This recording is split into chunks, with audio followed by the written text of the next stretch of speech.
She thought the greatest danger was inside her home, until the door burst open. What happened next would challenge everything she knew about safety, loyalty, and where she truly belonged. Thank you so much for watching and for all your comments. Let me know at the end if you liked the story, and where you're watching from and why you're following this. The scorching summer sun beat down mercilessly on the Texas plains of 1858. Clara Wilkins stood at the edge of the small wooden cabin she shared with her husband, Frank, cradling her newborn daughter in her arms. The tiny infant, just 3 days old, had her mother's delicate features and a wisp of blonde hair. Clara's eyes, tired but filled with love, gazed down at her child.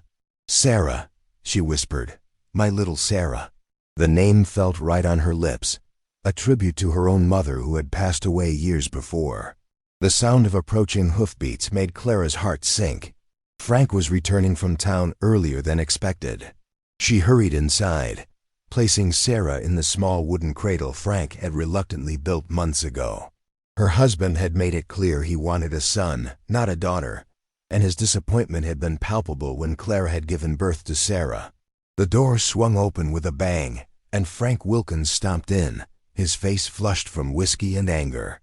"Still fussin' over that girl?" he sneered, tossing his hat onto the table. "She needs me, Frank. She's just a baby," Clara replied softly, trying not to provoke him. Frank kicked at a chair, sending it crashing against the wall. "What I needed was a son. Someone to work this land, to carry my name, not another useless mouth to feed." Clara stood her ground, though her hands trembled. "Sarah is our child, Frank. Our blood." "A girl," he spat the word. "After 2 years of marriage, all you give me is a girl?" The baby began to cry, and Frank's face contorted with rage. "Shut that thing up." Clara moved to the cradle, lifting Sarah and holding her close. "She's hungry, Frank. I need to feed her." "What you need to do is learn your place," Frank growled, advancing toward her. His hand shot out, grabbing Clara's arm with bruising force. "I told the men in town I had a son. You've made me a laughingstock." "Frank, please." Clara's plea was cut short by the sharp sting of his palm across her face. "You think I wanted a farmer's life? I could have been somebody. Instead, I'm stuck here with you and that useless girl." Outside, unbeknownst to the couple, a small party of Comanche warriors had been observing the cabin. They had been tracking a group of settlers who had killed 2 of their tribesmen, but had paused when they heard the commotion from the cabin. Night Wind, a respected warrior among the Comanche, motioned for his companions to remain hidden as he crept closer to the window. What he saw disturbed even his battle-hardened heart. The white man was striking the woman repeatedly while she desperately tried to protect the infant in her arms. Inside, Clara had fallen to her knees. Her body curled protectively around Sarah. Blood trickled from a cut on her lip, and tears streamed down her face. "Frank, stop! You'll hurt the baby." "Maybe that would be a blessing," Frank snarled, raising his hand again. The door crashed open. Night Wind stood in the doorway, his imposing figure silhouetted against the setting sun. Frank froze, his hand still raised. "What the—" Frank reached for the rifle propped against the wall. But Night Wind was faster. With 2 swift strides, he crossed the room and struck Frank with the handle of his knife. The white man crumpled to the floor, unconscious. Clara pressed herself against the wall, clutching Sarah to her chest. Her heart pounded so hard she thought it might burst from fear. The Comanche warrior turned to her, his dark eyes assessing her bruised face, the terrified eyes, and the infant she protected so fiercely. Night Wind had seen enough of the white man's cruelty. In his tribe, children were precious gifts, regardless of whether they were boys or girls. Each had their place, their purpose, their value. He made a decision that would forever alter the course of 3 lives. "You're coming with me," Night Wind said in broken English, pointing to Clara and the baby. "Not safe here." Clara looked at her husband's unconscious form, then at the Comanche warrior. In his eyes, she saw something unexpected, not hatred, but a stern kind of compassion. In that moment, Facing a choice between the devil she knew and the unknown, Clara made her decision. "Where?" she asked, her voice barely audible. Night Wind gestured toward the open plains. "My people. Safe for woman, safe for child." Clara took a deep breath and nodded, rising shakily to her feet. She grabbed a small blanket for Sarah and followed Night Wind out of the cabin, leaving behind the life she had known, stepping into an uncertain future with a man from a world entirely different from her own. As they disappeared into the gathering darkness, the cries of a hawk echoed across the Texas plains, heralding the beginning of an extraordinary journey. The journey across the plains was arduous. Clara, still weak from childbirth, struggled to keep pace with Night Wind and his companions, Stoneclaw and Running Fox. The baby, mercifully, slept through much of the trek, bundled tightly against her mother's chest. "How much farther?" Clara asked on the second day, her voice cracking from thirst. Night Wind handed her a water skin. "One more day. You rest now." They stopped in a small grove of trees, offering precious shade from the relentless sun. Clara sank to the ground, her legs trembling with exhaustion. As she nursed Sarah, she studied her unlikely rescuers. They conversed in their language, occasionally glancing her way. "Why did you take me?" Clara finally asked Night Wind when he approached with some dried meat. The warrior sat cross-legged before her.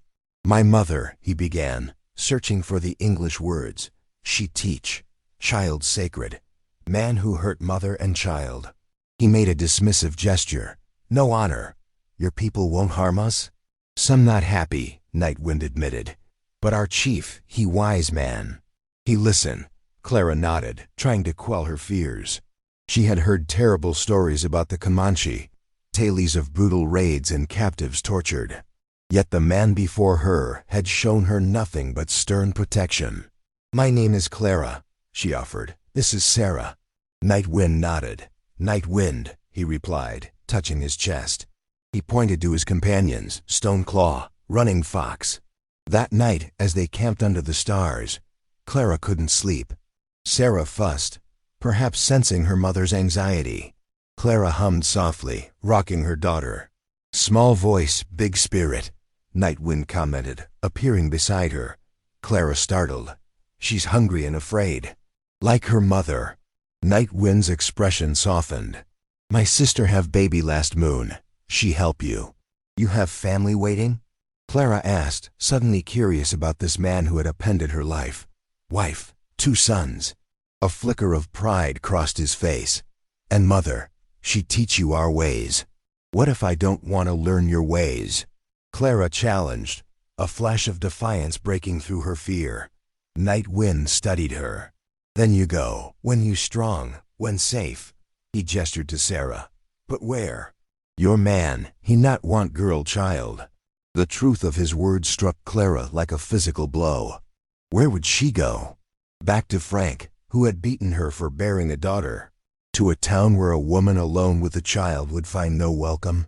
At least among the Comanche, there seemed to be a chance for Sarah. The next day, they reached the Comanche encampment by mid-afternoon.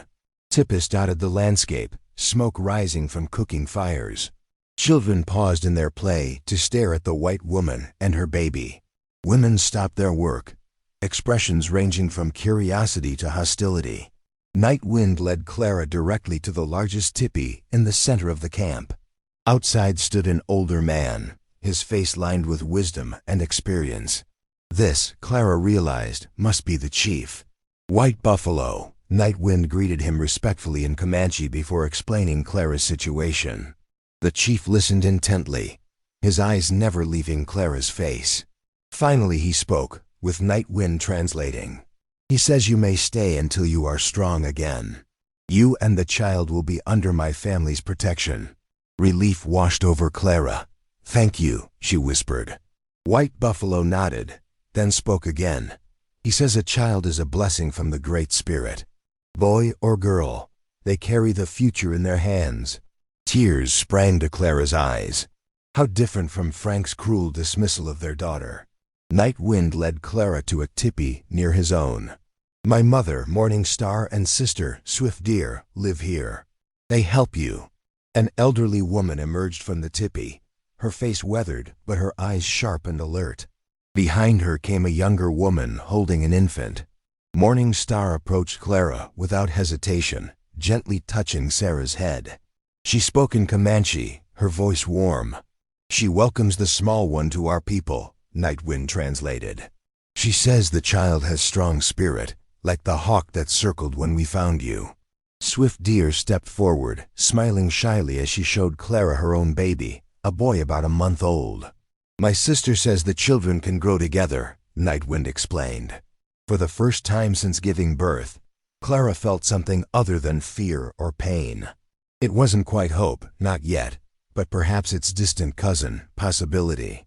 That evening, sitting outside the tipi while Sarah slept peacefully inside, Clara watched the life of the camp unfold around her. Children played under watchful eyes, men returned from hunting, women prepared food and crafted items of exquisite beauty. Nightwind joined her, offering a bowl of stew. "Your people," Clara began hesitantly. "They live differently than I expected." "How you expect?" Nightwind asked. Clara flushed. "The stories I heard, they weren't kind." Nightwind's expression hardened slightly. "We fight to protect our land our way. White men take, kill, lie." He gestured around the camp. "This is who we are. Family, tribe, honor." As darkness fell and fires blazed across the camp, Clara watched a group of children listening intently to an old man telling stories. His hands moved expressively, his voice rising and falling with the tale. "What is he telling them?" she asked. "Story of first people," Nightwind replied. "How Coyote brought fire. How Bear taught hunting." He glanced at her. "Story's important. Keep past alive for future." Clara thought of Sarah, sleeping peacefully in the tipi. What stories would shape her daughter's life now? What future awaited her in this place so different from the world Clara had known? As if reading her thoughts, Nightwind spoke quietly. "Child needs mother strong. You learn our ways, you become strong." Clara looked at him, this warrior who had snatched her from one life and delivered her to another. "I will," she promised, not just to him but to herself and to Sarah. "I will become strong." Weeks passed, and summer gave way to the first cool whispers of autumn. Clara's body healed, and with Morning Star's patient guidance, she began to learn the ways of the Comanche people. Each day brought new challenges and small victories as she struggled with the language, the unfamiliar foods, and the different customs. Sarah thrived in the camp environment. The baby grew plump and strong, her blue eyes alert and curious about the colorful, vibrant world around her. The women of the tribe doted on her, crafting tiny moccasins and a small cradleboard decorated with intricate beadwork. One crisp morning, Clara sat outside the tipi with Swift Deer, both women working on tanning hides while their baby slept nearby. Clara's hands were raw and blistered from the unaccustomed labor, but she refused to complain. "Swift Deer," Clara began, using the few Comanche words she had mastered. "Teach me more." The young Comanche woman smiled approvingly. She had been patient with Clara, showing her how to prepare food, clean hides, and perform the myriad tasks that kept the tribe functioning. Today, she was demonstrating how to create the beautiful beadwork that adorned clothing and ceremonial items. "Like this," Swift Deer said, guiding Clara's hands. "Small stitches, strong thread." Clara concentrated on the pattern, a simple star design that Swift Deer assured her was appropriate for beginners. As they worked, other women joined them, bringing their own projects. Though Clara couldn't understand most of their conversation, she felt a growing sense of acceptance in their circle. Morning Star appeared with a bundle of dried herbs. She spoke to Swift Deer, who translated for Clara. "Mother says it is time you learn medicine plants. Important for mother to know for when child's sick." Clara nodded eagerly. Frank had forbidden her from learning the herbal remedies that some of the settler women practiced, calling it women's foolishness. Here such knowledge was valued and shared. As Morning Star began to show her different plants, explaining their uses through Swift Deer's translation, Clara noticed Nightwind approaching with his two sons. The boys, about 7 and 9 years old, had been wary of Clara at first, but their natural curiosity had eventually overcome their reserve. Eagle Eye and Running Stream asked to show Sarah water birds, Nightwind explained, indicating his sons. Clara hesitated. She had not let Sarah out of her sight since arriving at the camp. Morning Star spoke firmly, and Swift Deer translated. Mother says babies need sun and air. Boys good guardians. You must trust sometime. Clara looked at the eager faces of the boys and the steady gaze of their father. Slowly she nodded. Not too long, she said to Nightwind. And not near deep water. Nightwind's expression softened slightly. Boys know care of small ones, Sarah safe. As they walked away, Sarah secure in the cradleboard carried carefully by the older boy. Clara felt a mixture of anxiety and a strange new feeling, trust in others beyond herself. Hard for Mother first time, Swift Deer said sympathetically. I remember. Clara smiled gratefully. In my old life, I would have had no one to help with Sarah. Here, there are many hands. Morning Star nodded approvingly as Swift Deer translated Clara's words. The old woman spoke at length, her weathered hands gesturing expressively. Mother says child belongs to tribe, not just mother and father, Swift Deer explained. All teach, all protect, all love. This is Comanche way. That evening, as the tribe gathered for the evening meal, White Buffalo called for Clara to join him near the central fire. Heart pounding, she approached the chief, conscious of all eyes upon her. Through Nightwind's translation, White Buffalo addressed her. You have lived among us for one moon cycle. You work hard, learn our ways. The council has decided you may stay through winter. Murmurs rippled through the gathered tribe members. Clara bowed her head respectfully. Thank you for your kindness to me and my daughter, White Buffalo continued. But you must decide, when spring comes, will you return to your people, or will you become Entnank, become Comanche? The question struck Clara like a thunderbolt. She had been so focused on surviving day to day that she hadn't considered the future beyond immediate safety. Return to her people? The thought of Frank's brutality made her shudder. Yet becoming Comanche meant abandoning everything familiar, everything she had been raised to believe. I need time to think, she replied honestly. White Buffalo nodded, respect in his eyes. Winter gives time for heart to know its path. Later that night, unable to sleep, Clara stepped outside the teepee. The camp was quiet, with only the occasional crackle of dying fires breaking the silence. Stars blazed overhead, more brilliant than she had ever seen them. Stars speak if we listen. Nightwind's voice came from the darkness. Clara turned to find him standing a few paces away. What do they tell you? She asked. He moved to stand beside her, looking upward. They say world bigger than what we know. Remind us we small part of Great Spirit's creation. In my world, they would say that's pagan thinking, Clara murmured. Nightwind considered this. Your God, one God, yes? Lives in Sky Place? Clara nodded. Heaven, we call it.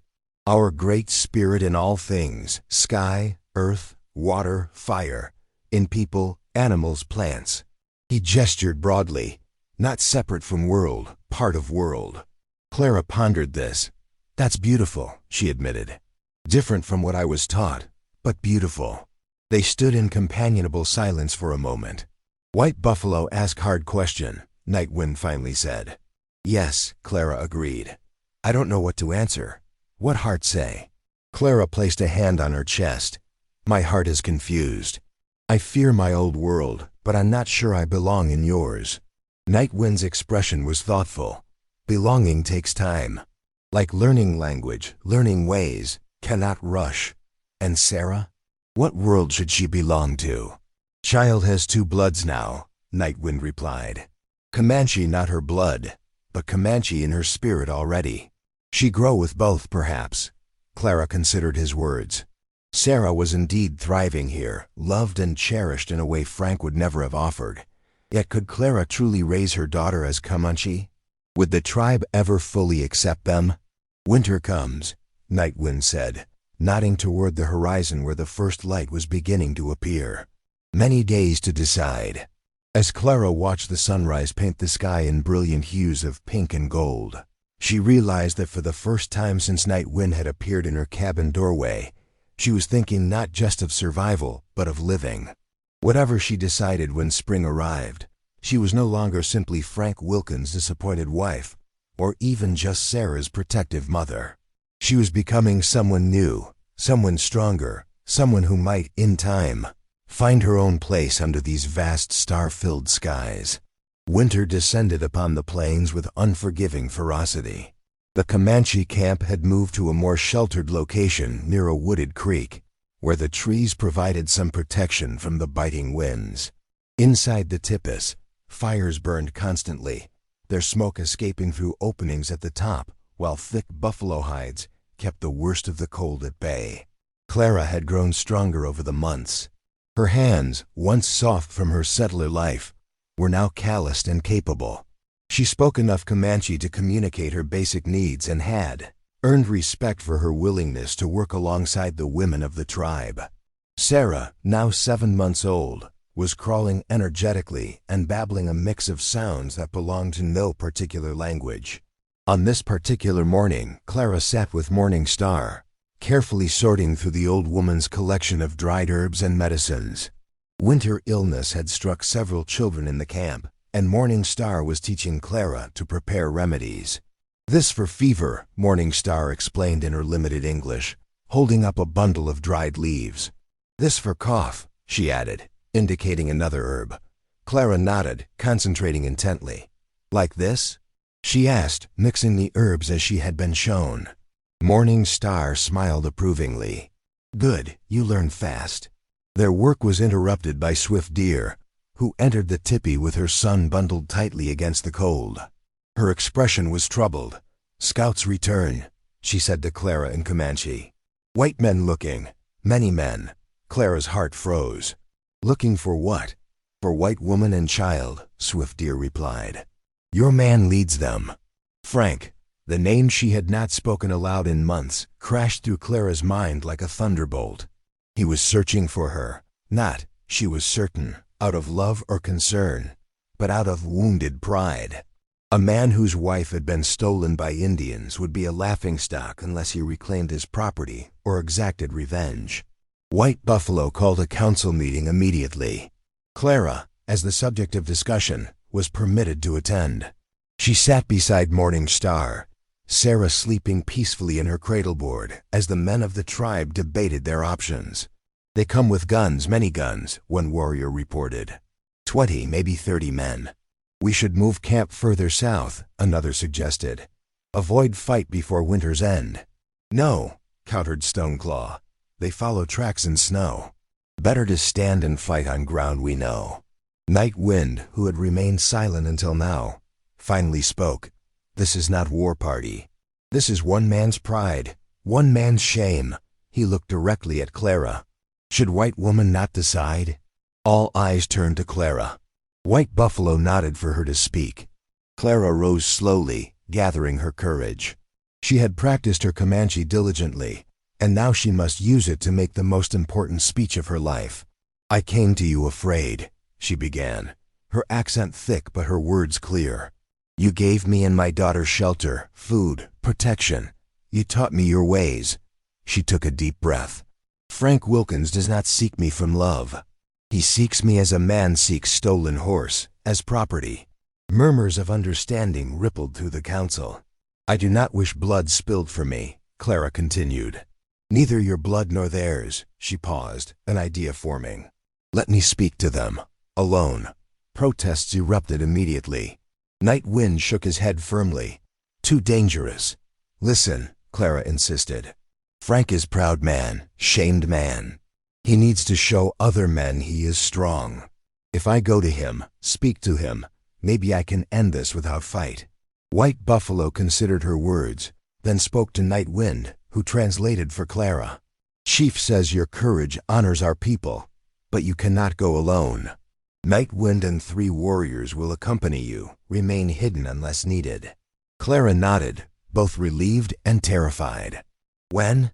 "Tomorrow," White Buffalo decided, "before sun reaches highest point." That night, Clara could not sleep.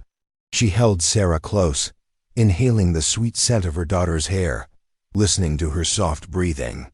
What if her plan failed? What if Frank took Sarah from her? What if the meeting erupted into violence? "You should rest." Nightwind's voice came from the tippy entrance. Clara looked up, not surprised by his presence. Over the months, a quiet understanding had developed between them. Not romance, but something deeper, a mutual respect that transcended their different worlds. "I'm afraid," she admitted. Nightwind entered and sat across from her. "Fear is wise companion when it makes us careful. Foolish master when it makes us weak. What if he takes Sarah?" "He will not." The simple certainty in Nightwind's voice steadied her. "You can't promise that." "I can," he countered. "And do. No harm comes to you or child while I breathe." Clara studied his face in the dim light of the dying fire. "Why have you protected us so fiercely? From the beginning, even before you knew us." Nightwind was silent for a long moment. "My first wife," he finally said, "was beaten by her father for bearing daughter, not son. She died from wounds." His eyes met Clara's. "I could not save her. But when I saw you, protecting child with your body, I saw a chance to honor her memory." Clara reached across the space between them and touched his hand lightly. "Thank you for telling me." The next morning dawned clear and brutally cold. Clara dressed in a mixture of her old settler clothing and Comanche garments, a symbolic choice that reflected her divided existence. She wrapped Sarah securely, then joined Nightwind and the other warriors at the edge of camp. White Buffalo approached, placing his hands on Clara's shoulders. "Remember," he said through Nightwind's translation, "whatever happens, you have place here. You and child both." The meeting place was a flat, open area about 2 miles from the camp. Clara rode a pony, with Sarah strapped securely to her chest. Nightwind and the warriors disappeared into the surrounding landscape, invisible but present. Clara didn't have to wait long. A group of riders appeared on the horizon, approaching steadily. At their head, she recognized Frank's tall figure. As they drew closer, she could see his face, harder and more lined than she remembered. Beside him rode Sheriff Mills from the nearest town and several men Clara recognized as neighboring farmers. They halted about 20 yards away. Frank dismounted and stepped forward alone. "Clara," he called, his voice carrying in the cold air. "Time to come home." Clara remained on her pony, her back straight. "Hello, Frank." "You've had your adventure with the savages," Frank said, his tone falsely reasonable. "The men and I have come to take you back where you belong." "I don't belong with you anymore, Frank." Frank's face darkened. "You're my wife. That child is mine." "You have no say in the matter." "I have every say," Clara replied, her voice steady. "You beat me for giving birth to a daughter instead of a son. You would have killed us both eventually." Sheriff Mills shifted uncomfortably in his saddle. Some of the other men exchanged glances. "She's lying," Frank said quickly. "The savages have poisoned her mind. Am I lying about this?" Clara pushed back her sleeve to reveal a long scar on her arm. "Or this." She touched the small scar near her eye. "How many times did the neighbors hear me screaming, Frank? How many times did they turn away, pretending not to notice?" One of the farmers looked down, shame evident in his posture.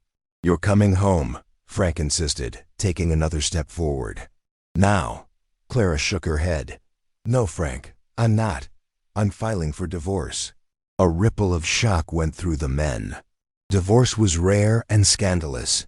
"Judge Thompson is with us," Sheriff Mills said, gesturing to an older man at the back of the group. "He can hear your petition, but you need to come back to town." Clara had anticipated this. "I'll come to town with Sheriff Mills and Judge Thompson only. I'll state my case formally. But I will not live with Frank again, and Sarah stays with me." "The hell she does." Frank lunged forward, reaching for Clara's pony's bridle. An arrow thudded into the ground inches from his boot. Frank froze. Nightwind materialized from behind a boulder, bow in hand, another arrow nocked and ready. The other warriors appeared as if from thin air, surrounding the meeting place. "Step back," Nightwind commanded in clear English. Frank retreated, his face contorted with rage. See? Savages. They've turned her against her own kind. Judge Thompson urged his horse forward. Mrs. Wilkins, if what you say about abuse is true, you have grounds for divorce under territorial law. But the child stays with her mother, Clara interrupted firmly. That's non-negotiable. The judge studied her face, then nodded slowly. I'll hear your petition in town tomorrow. Sheriff Mills will escort you. Frank's face had turned an alarming shade of red. You can't do this. She's my property. Mr. Wilkins, the judge said sharply, that kind of talk isn't helping your case. Go home. Cool down. We'll sort this legally. As the settlers began to withdraw, Frank remained, his eyes locked on Clara. This isn't over, he promised darkly. It is over, Frank, Clara replied. It was over the moment you raised your hand to me and your daughter. That evening, back in the Comanche camp, Clara sat with White Buffalo, Nightwind, Morning Star, and the other tribal elders. She explained what had transpired and her plan to obtain a legal divorce. After tomorrow, Sarah and I will be free according to white man's law, she concluded. And then ... Then you choose, White Buffalo said through Nightwind's translation. Stay or go. Clara looked around at the faces that had become so familiar over the months. Morning Star's wise eyes, Swift Deer's gentle smile, Nightwind's steady gaze, the children playing nearby, including his sons who had become like protective older brothers to Sarah. I made my choice weeks ago, Clara said softly. My heart is here now. If you will have us, Sarah and I wish to stay, White Buffalo smiled. The council anticipated your answer. Tomorrow, Nightwind and warriors escort you to White Man's town. When business finished, they bring you home. Home. The word resonated in Clara's heart as she looked around the circle. Here, where a man had valued her enough to rescue her, where women had taught her strength and skill, where children learned respect and courage, where her daughter would grow up proud and free, here was home. Sarah stirred against her chest, her tiny hand reaching up to touch Clara's face. In her daughter's eyes, Clara saw a future neither wholly white nor wholly Comanche, but something new and precious, a bridge between worlds, a promise of understanding. As the council dispersed, Nightwind remained, gazing into the fire. Tomorrow begins new journey, he said. Clara nodded. For all of us. Above them, the winter stars blazed in patterns both ancient and ever new, witnessing the quiet transformation of 3 lives saved by an act of courage and the healing power of a community that valued every life, male or female, young or old, as worthy of protection, worthy of respect, worthy of love.